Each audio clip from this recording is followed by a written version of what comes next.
चलिए बच्चों, आज हम स्टार्ट करने वाले हैं क्लास 10th का जो फर्स्ट चैप्टर है वास्तविक संख्या, रियल नंबर। तो आज हम जानेंगे वास्तविक संख्या के बारे में, रियल नंबर के बारे में, जो कि क्लास 10th का मैथ का फर्स्ट चैप्टर है।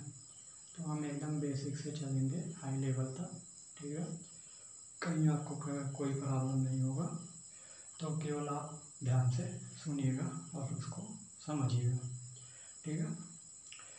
चलिए देखिए, इसमें जो आपका फर्स्ट हेडिंग आता है तो वो है आपका यूक्लिड विभाजन एल्गोरिथम। तो आपके मैथ का जो वास्तविक संख्या फर्स्ट चैप्टर, उसकी जो पहली हेडिंग है यूक्लिड विभाजन एल्गोरिथम है। तो पहले हम जानेंगे यूक्लिड विभाजन एल्गोरिथम के बारे में, क्या चीज़ होता है। तो चलिए देखते हैं।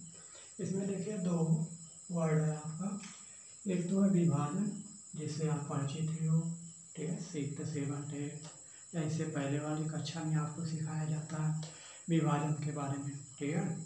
तो एक नया वर्ड आपको दिख रहा होगा एल्गोरिथम, जो कि आपको कुछ अजीब लग रहा होगा, नया सुन रहे होगे तो अजीब तो लगेगा ही, ठीक है। तो घबराने कोई बात नहीं, इसको भी अभी हम देखते हैं क्या चीज़ होता है। देखिए दो वर्ड हैं आपके बुक में देखने को मिलेंगे, एक ये एल्गोरिथम है, दूसरा आपका प्रमेयिका है। तो एल्गोरिथम क्या होता है पहले इसके बारे में जान लेते हैं। तो ये एल्गोरिथम जो है बच्चों, ये पदों की एक सुपरिभाषित श्रेणी होती है। क्या होती है? पदों की एक सुपरिभाषित श्रेणी होती है, जो किसी भी समस्या को हल करने की एक विधि होती है। तो एल्गोरिथम के बारे में यदि आपसे कोई पूछता है बताइए एल्गोरिथम क्या है, तो आप बताओगे कि यह एक सुपरिभाषित एक आपका सुपरिभाषित पदों की श्रेणी होती है, जो किसी भी समस्या को हल करने के लिए प्रयोग की जाती है। आसान भाषा में आप कह सकते हो एल्गोरिथम जो है ये किसी भी समस्या को हल करने की एक प्रकार की विधि होती है। कोई भी आपके सामने समस्या आई, उसको हल करने की जो आप विधि लगाओगे, जो विधि आप प्रयोग करोगे, वही विधि आपका एल्गोरिथम कहलाता है, ठीक है। तो किसी भी समस्या को हल करने की विधि को ही हम क्या कहते हैं? एल्गोरिथम कहते हैं। तो ये आज के बाद आपके सामने वर्ड आएगा, तो इसको आप आसानी से किसी को समझा ले जाओगे, ठीक है।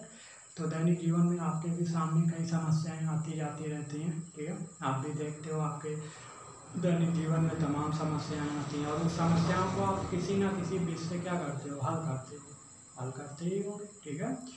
तो जिस विधि से हल करते हो वही विधि यहाँ मैथ में आपका उसी को क्या नाम दे दिया गया? उसी विधि को एल्गोरिथम। तो मैथ में भी आपका जो क्वेश्चन होगा वो आपके लिए क्या बनकर उभरेगा? एक समस्या ही तो बनकर उभरता है। तो उस समस्या का आप क्या करते हैं? समाधान करते हैं, उसको हल करते हैं। और हल ऐसे थोड़ी करते हैं, कोई विधि होती है, बिना विधि के आप चाहे जैसे हल कर डालते हैं, ऐसा कुछ नहीं, ठीक है। तो आप किसी ना किसी विधि द्वारा जो आपको बताई जाती है, चलो इस विधि से ये हल होगा, उसी विधि द्वारा क्या करते हो? आप उस समस्या को, मैथ की जो सारी समस्याएं हैं उसको आप दूर करते हो, हल करते हो। तो वही जो विधि होती है वही एल्गोरिथम कहलाती है, ठीक है। तो एल्गोरिथम क्या है? एक समस्या को हल करने की विधि होती है। एक वर्ड और आता है आपका, उसको भी जानते हैं, वो है आपका प्रमेयिका। इसी के साथ आपका आता है एक वर्ड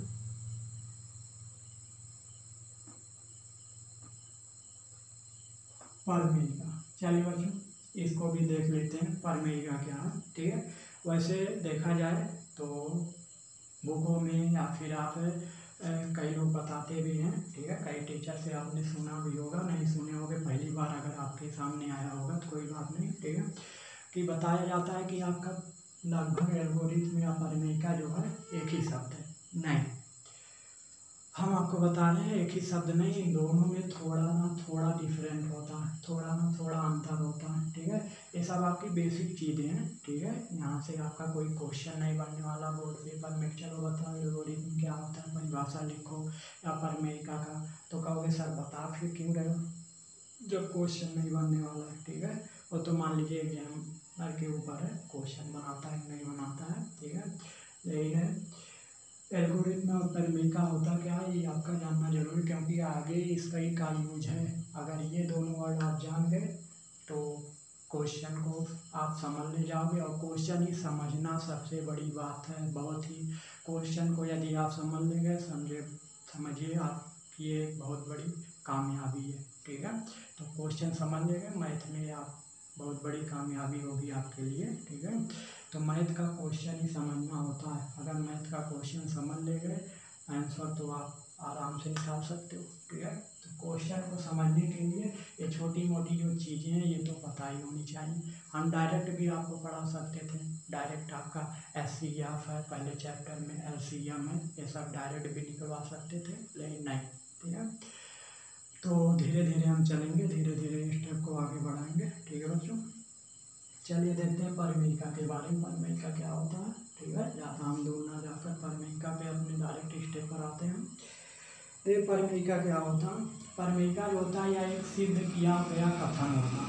परिमेयिका जो होता है ये आपका बच्चों सिद्ध किया गया एक कथन होता है, जिसकी सहायता से हम किसी अन्य कथन को प्रूफ करते हैं, अन्य कथन को हम सिद्ध करते हैं। ठीक है, तो परिमेयिका जो होती है पहले से सिद्ध की गई क्या होती है? सिद्ध किया हुआ एक पहले से कथन होता है, और इसकी सहायता से हम अन्य समस्याओं को बोल सकते हो या फिर अन्य कथनों को क्या करते हैं? सिद्ध करते हैं। ठीक है, परमेय आप 9th में अनेक परमेय पढ़े रहे होगे। ठीक है, 9th में आप अनेक परमेय पढ़े रहे होगे। जैसे आप पढ़े रहे होगे, मान लीजिए कोई वृत्त है, एक आपका सर्कल ले लेते हैं, ये आपका एक वृत्त है। तो आप जानते हो वृत्त के परिध के किन्हीं दो बिंदुओं को मिलाने वाला रेखाखंड क्या कहलाता है? वृत्त की जीवा कहलाती है। ठीक है, तो ये मान लेते हैं इसका एक सेंटर होगा, केंद्र होगा। तो आप पढ़े रहोगे कि वृत्त के केंद्र से ये जो जीवा पर डाला गया लंब है, ये जीवा को क्या करता है? समद्विभाजित करता है। मान लेते हैं केंद्रो है, जीवा आपका PQ है, डाला गया लंब OM हो गया। ठीक है, तो PQ जीवा पर डाला गया आपका जो लंब है वो OM हो गया। तो आप पढ़े रहोगे कि PM बराबर होगा MQ। हम कह दें ये 2 है, तो आप कहोगे कि PM हम कह दें PM बराबर 2 है, तो बताइए MQ बराबर कितना होगा? तो आप कहोगे सर 2 ही होगा। कैसे आप 2 निकालते थे? हम पूछ लेते PQ बराबर कितना होगा?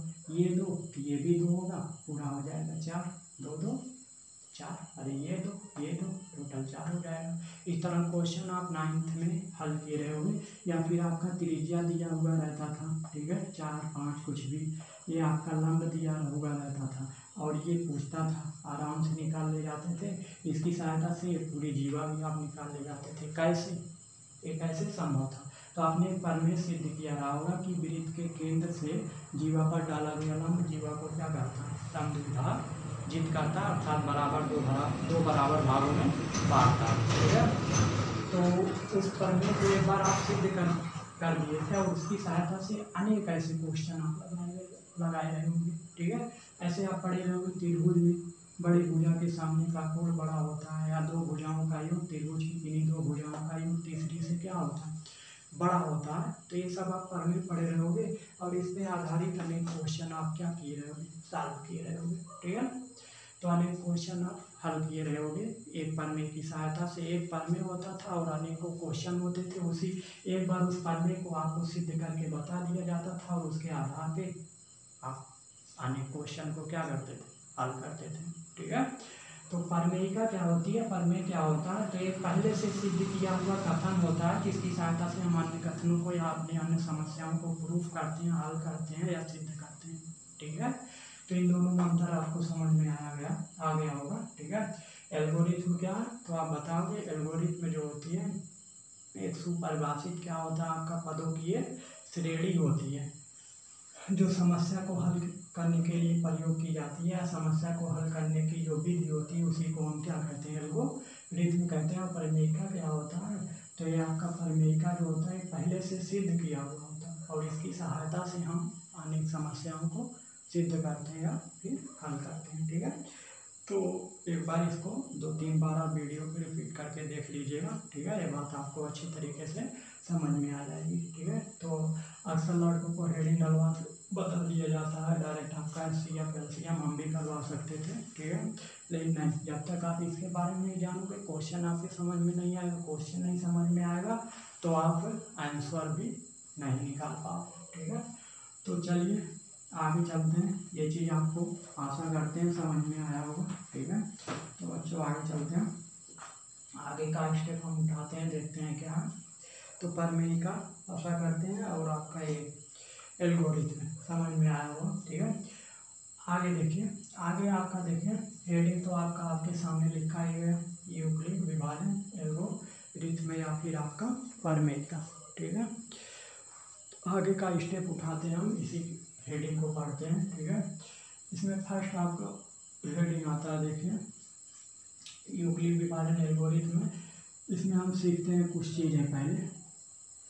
ये डिवाइड, भाग पढ़े होगे आप लोग। ठीक है, बचपन से ही पढ़ते आए होगे भाग के बारे में। ठीक है, तो कुछ लोग को तो जानकारी होगा, कुछ लोग को नहीं होगा। जिनको नहीं होगा तो उनको बताना ही पड़ेगा। ठीक है, कैसे क्या होता है देखिए, कोई संख्या ले लेते हैं, मान लेते हैं आपका 2 4 6 कुछ भी ले लेते हैं, 5 ले लेते हैं।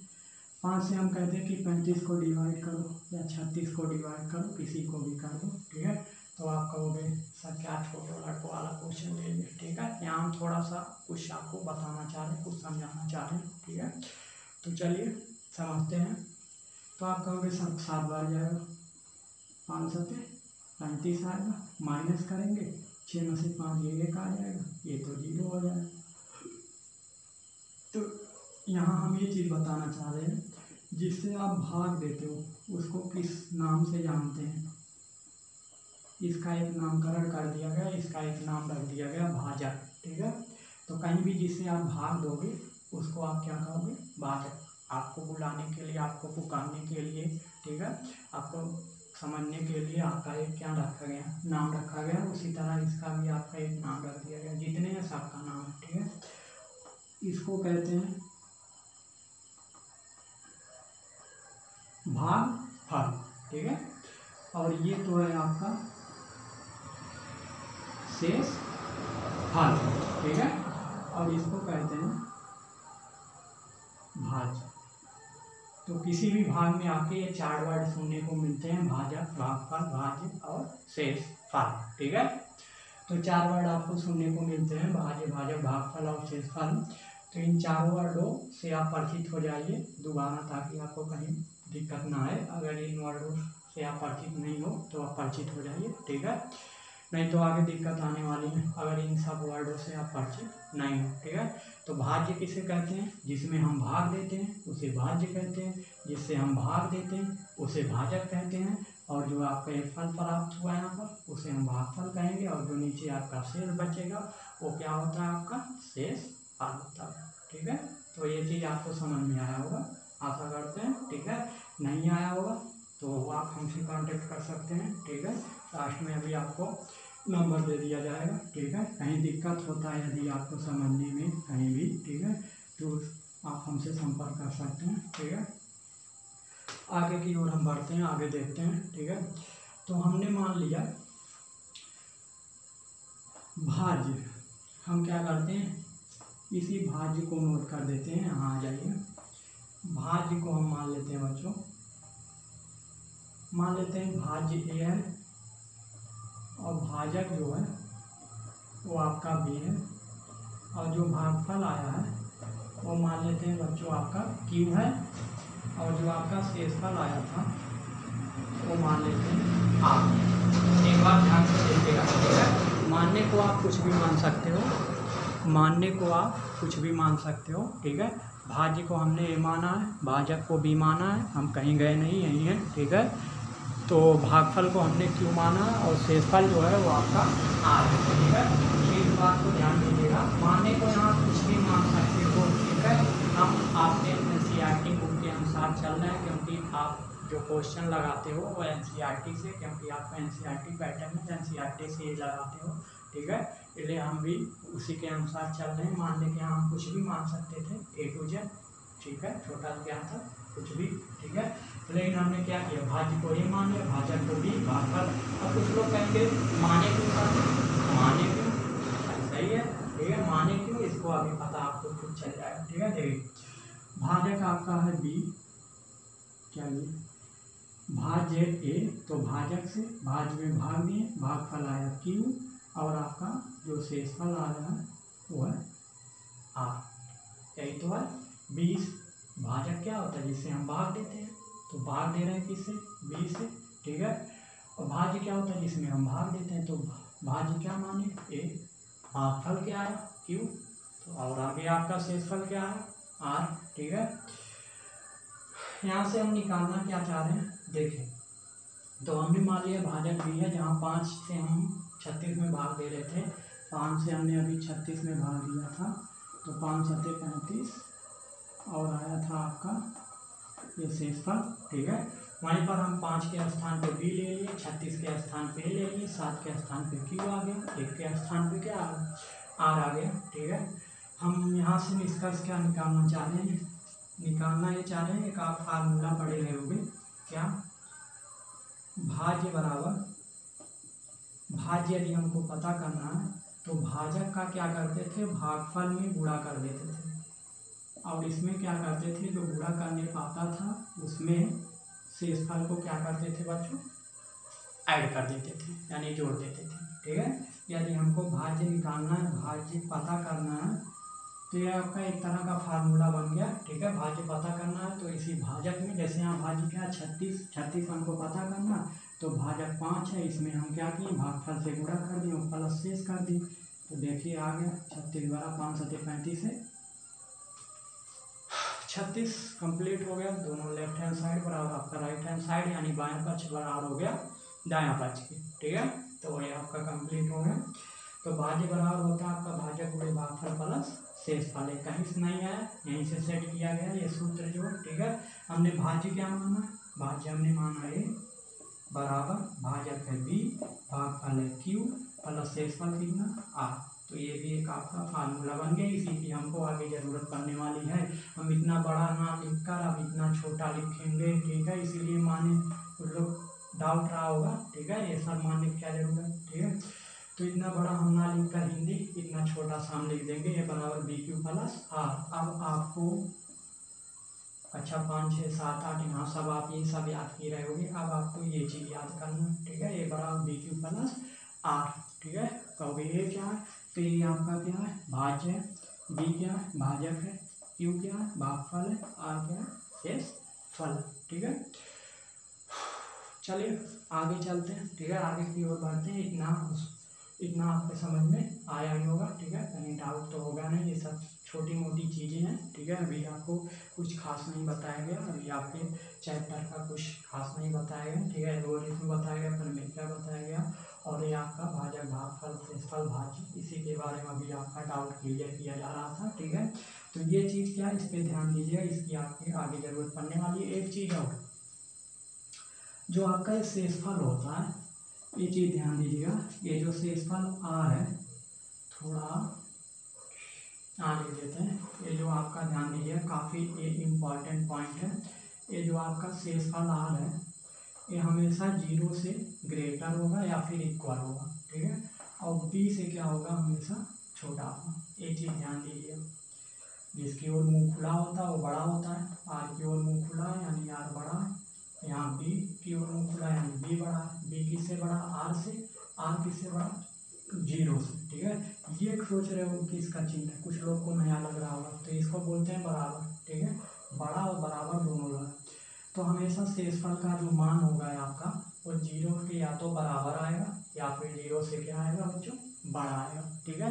और या फिर क्या आएगा बी से, बी मतलब क्या है भाजक, ठीक, बी क्या है भाजक, तो हमेशा आर क्या शेषफल है, तो हमेशा शेषफल की जो वैल्यू होगी वो आपका बी से क्या होगी छोटी होगी, ठीक है, बी से छोटी होगी, और 0 से क्या होगी या तो बड़ी होगी या फिर बराबर होगी। यहीं पर आप देख सकते हो, अभी जितने भी भाग क्रियाएँ कराई जाएंगी आप खुद भाग करके देख लेंगे, आपको भाग आता होगा, ठीक है, तो भाग आता होगा आप खुद करके देख सकते। हमेशा जो शेषफल आएगा वो हमेशा भाजक से छोटा है और 0 से बड़ा होगा या 0 के बराबर होगा, 0 से छोटा नहीं होगा। 0 छोटा मतलब माइनस में नहीं जाने वाला, ठीक है, ये चीज़ ध्यान दीजिएगा। चलो आगे चलते हैं, चीज़ आप ये चीज़ काफ़ी इम्पॉर्टेंट है, इसको आप नोट कर लीजिएगा, ठीक है। इसको आप कहीं नोट कर लीजिएगा, ये चीज़ आपकी काफ़ी इम्पोर्टेंट है, इसको कहीं नोट कर लीजिए। इसी की आगे सारा खेल इसी का, ठीक है। आगे आपके पर्सनालिटी 1.1 जो है, ठीक है, 1.1 जो है आपकी NCERT या कोई भी बुक हो, ठीक है, उसमें आपका इसी का खेल है। ये चीज़ समझ लेंगे, समझना क्या आपको समझा दिया गया। शेषफल का मान जो होगा इतने आपको याद रखना है, शेषफल का जो वैल्यू होगा, जो मान होगा वो 0 से बड़ा और बराबर होगा और भाजक से छोटा होगा, हमेशा यानी b से छोटा होगा, ठीक है। इतना यदि आप दिमाग में बैठा ले जाते हो, आगे हमारे ऊपर छोड़ दीजिए, ठीक है। आगे हम देख लेंगे, चलिए आगे देखते हैं। इतना आपको समझ में आया, इसको नोट कर लीजिएगा, ठीक है। फार्मूला और ये सब आप छोटी मोटी चीज़ें अब आपको पता भी होगा। कुछ लोगों को जिनको नहीं पता था वो यहाँ से सीख सकते हैं, ठीक है। आगे चलते हैं।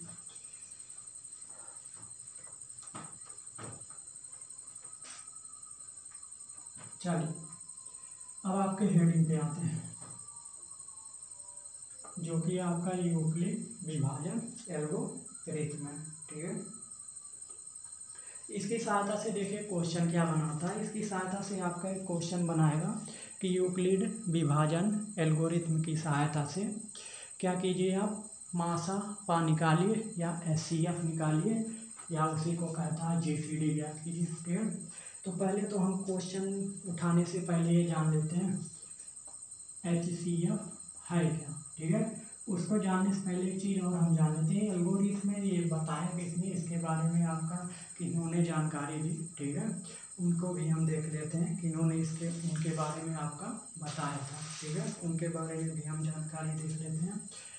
तो एक आपके गणितज्ञ थे, महान एक गणितज्ञ थे, ठीक है। उनका नाम था मोहम्मद, थोड़ा सा इधर आते हैं, मोहम्मद इब्न मूसा अल ख्वारिज़्मी, एक गणितज्ञ, एक महान गणितज्ञ का नाम है, ठीक है, मोहम्मद इब्न मूसा अल ख्वारिज़्मी। काफ़ी लंबा नाम है और आपको काफ़ी अजीब लग रहा होगा, इसका क्या है नाम है कि ये पहाड़ उठा के हमारे सामने रख दिए, ठीक है। तो ये आपका नाम है, एक गणितज्ञ का नाम था, ठीक है। तो जिन्होंने एल्गोरिथम के बारे में बताया, एल्गोरिथम क्या है, प्रमेय क्या है, इसके बारे में उन्होंने बताया क्या चीज़ होता है, ठीक है। एक आप वर्ड सुनते होंगे हिसाब, हिसाब, हिसाब जो वर्ड है ये कहाँ से आया, तो ये जो वर्ड है ये आपका इन्हीं के बुक से उठाया गया। इनकी एक बुक थी, इन्होंने जो बुक लिखी थी जिसमें इन्होंने इन सब का वर्णन किया है, जो आप आगे पढ़ने वाले हो और जो आप पढ़ चुके हो, इन सब का जो वर्णन है उन्होंने वाकई संख्या में जो आप पढ़ चुके हो आगे या जो पढ़ने वाले हो, ठीक है, इन सब का वर्णन जो है इनकी एक किताब है हिसाब अल जबर व अल मुकाबला,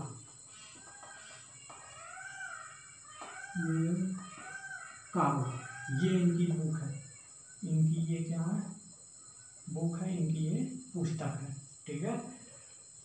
जैसा इनका नाम है वैसे इनके पुस्तक का भी नाम है, ठीक है। नाम है इनका मोहम्मद इब्न मूसा अल ख्वारिज़्मी, मूसा, ठीक है, मूसा से याद कर सकते हो। काफ़ी इंटरेस्टिंग लग रहा होगा आप लोगों को, ठीक है। ये सुनकर कुछ लोग तो सोच रहे होंगे काफ़ी ही नाम होता, इतना लंबा रखने के लिए मूसा रख लिए होते, ठीक है। तो आपको नाम नहीं याद करना, ठीक है, याद हो जाए तो अच्छी बात है, ठीक है। आपसे अच्छा कौन है, अगर याद हो जाता है, ठीक है, याद कर लीजिएगा। नहीं याद होता कोई बात नहीं, आपके पेपर में नहीं पूछने वाला है कि बताओ एल्गोरिथम के बारे में किसने बताया था, ठीक है। तो आपके नॉलेज के लिए बता दिया जा रहा है, छोटी मोटी चीज़ें हैं, ठीक है, बेसिक है, बेस है आपका, ठीक है। बेस नहीं मजबूत रहेगा तो आगे दिक्कत हो सकता है कहीं कहीं पर, ठीक है। इसलिए आप बेस पहले मजबूत कर लीजिए, ठीक है। मोहम्मद इब्न मूसा अल ख्वारिज़्मी में इन्होंने एल्गोरिथम के बारे में बताया कि एक किताब है हिसाब अल जबर व अल मुकाबला, ठीक है। हिसाब जो वर्ड है देखिए इन्हीं के बुक से लिया गया, ये हिसाब जो वर्ड है आपका, हिसाब एक आपका जो वर्ड है जो आप दैनिक जीवन में उपयोग करते हो, हिसाब वर्ड का, ठीक है। कहाँ करते हो, दुकान पे आप जाते हो, ठीक है, कहते होगे कि सर हमारा हिसाब कर दीजिए। जब आप कोई सामान लेने जाते होगे तो वहाँ आप पूछते होगे, जब वो आपको सामान दे देता होगा आप कहते होगे सर अब हमारा हिसाब बता दीजिए, हमारा हिसाब कर दीजिए। आप घर जाते होगे, फिर मम्मी पापा आपसे पूछते होंगे कि चलो आप बताओ क्या क्या लेकर आओ, उसका हिसाब हमें दो एक एक आने का, ठीक है। तो आप हिसाब देते होगे। तो ये जो हिसाब वर्ड है यहीं से आया, मुकाबला वर्ड इन्हीं के बुक से आया, ठीक है। इनका एक चैप्टर ही है हिसाब। हिसाब इनकी बुक का एक पूरा चैप्टर ही है, वहाँ बढ़िया से इन्होंने हिसाब के बारे में वर्णन किया है, ठीक है। चलो ये वर्ड, ये दोनों वर्ड पे गौर कीजिएगा, इन दोनों वर्ड पे ध्यान दीजिएगा, ठीक है। ये क्या है, कुछ दिमाग में दौड़ रहा है, कुछ तूफानी, गूंजी, अल जबर, इन दोनों वर्ड से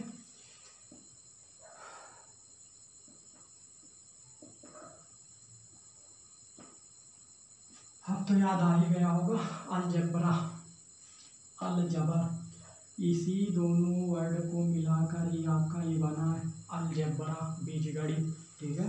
जो आपकी बीजगणित है अलजबरा है। अलजबरा जो है इन्हीं के बुक से नाम से उठाया गया, तो सोच सकते हो कितने बड़े गणितज्ञ थे, ठीक है। इन्हीं के नाम से आपका लिया गया अलजबरा जो है, ठीक है। अलजबर इन्हीं के बुक के नाम से लिया गया, सॉरी इनके नाम से नहीं, इनके बुक के नाम से लिया गया अलजबरा, ठीक है, यहीं से उठाया गया। तो आपको यहाँ काफ़ी कुछ सीखने को मिला होगा, ठीक है। तो जो कि आपको कुछ लोग को पता रहा होगा, कुछ लोग को एकदम जानकारी नहीं रहा होगा, ठीक है।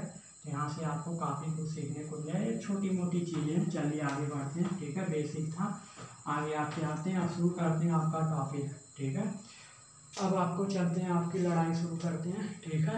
SCF आते हैं, जो कि आपके बुक का पहला टॉपिक है SCF निकालना। कहेगा यूक्लिड विभाजन एल्गोरिथ्म की सहायता से क्या कीजिए, मासा का निकालिए, मासा का ज्ञात कीजिए। कैसे निकालोगे आप, ठीक है, तो उसको देखते हैं।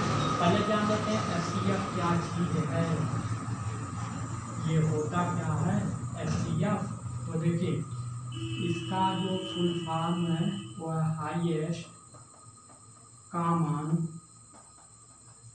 यानी फैक्टर, हाईएस्ट कॉमन फैक्टर, ये SCF की क्या होती है, फुल फॉर्म होती है, ठीक है। तो एक बार इसको नोट कर लीजिएगा। इसी के आपके फुल फॉर्म में सब, इसकी डिफिनीशन, इसका मतलब सब कुछ इसी में छिपा हुआ है, ठीक है। इसको और एक नाम से जानते हैं, वो नियम क्या है, GCD। बहुत कम लोगों को पता रहा होगा, SCF सुने होंगे, बचपन से ही पढ़ते आए होंगे, ठीक है। GCD बहुत कम लोगों को पता रहता है, इसी का नाम है। पता लगा आपके क्वेश्चन पेपर में कहीं कह दिया SCF ना निकालने को, GCD निकालो।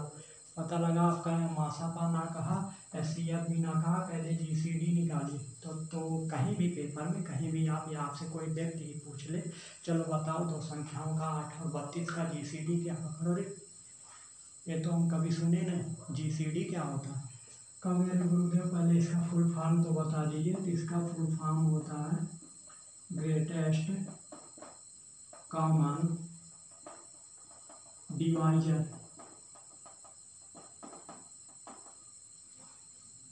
ये GCD की फुल फॉर्म है। तो दोनों पहले तो आप फुल फॉर्म क्या कर लीजिए, नोट कर लीजिए, ठीक है।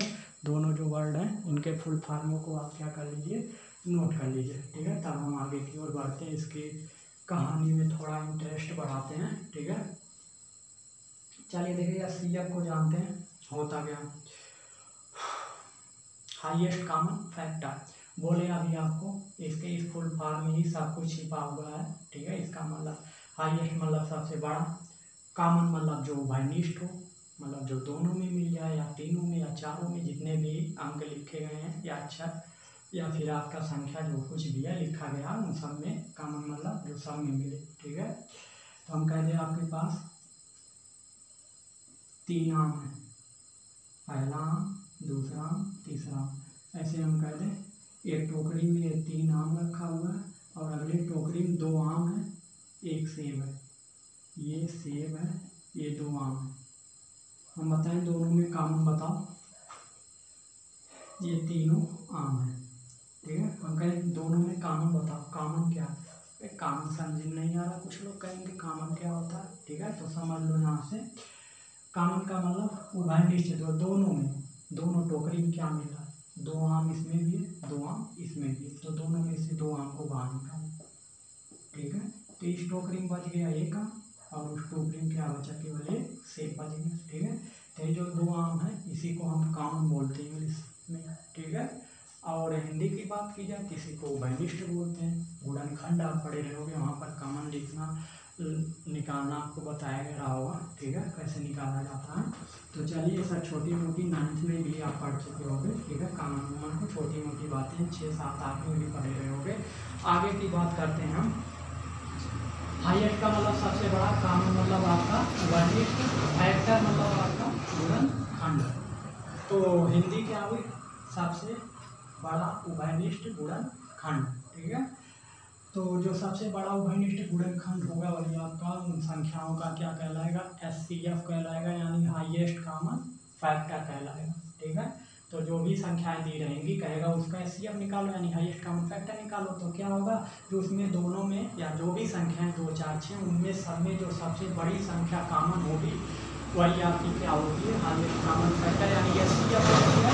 इसके फुल फॉर्म से यही आपका इसकी डिफिनीशन बन जाता है, ठीक है। नहीं तो डिफिनीशन आप ये भी पढ़ रहे होगे कि वह बड़ी से बड़ी संख्या जो दी गई संख्याओं को पूरी तरह से क्या कर देती है, विभाजित कर देती है, वही उनका क्या कहलाता है, मासापा या HCF या महत्तम समापवर्त हिंदी में जिसको कहते हैं, या फिर GCD ग्रेटेस्ट कॉमन फैक्टर, ठीक है।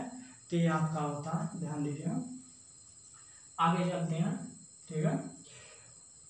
HCF GCD कुछ नया सीखने को मिलेगा, ठीक है, आपको पहले ही बता दिए थे और नया सीखने को मिला ही होगा आपको, ठीक है। आगे बात करते हैं हाईएस्ट कॉमन फैक्टर, व बड़ी से बड़ी संख्या जो दी गई संख्याओं को पूरी तरह से क्या कर दे, विभाजित कर दे, वही क्या कहलाता है, HCF कहलाता है, यानी हाईएस्ट कॉमन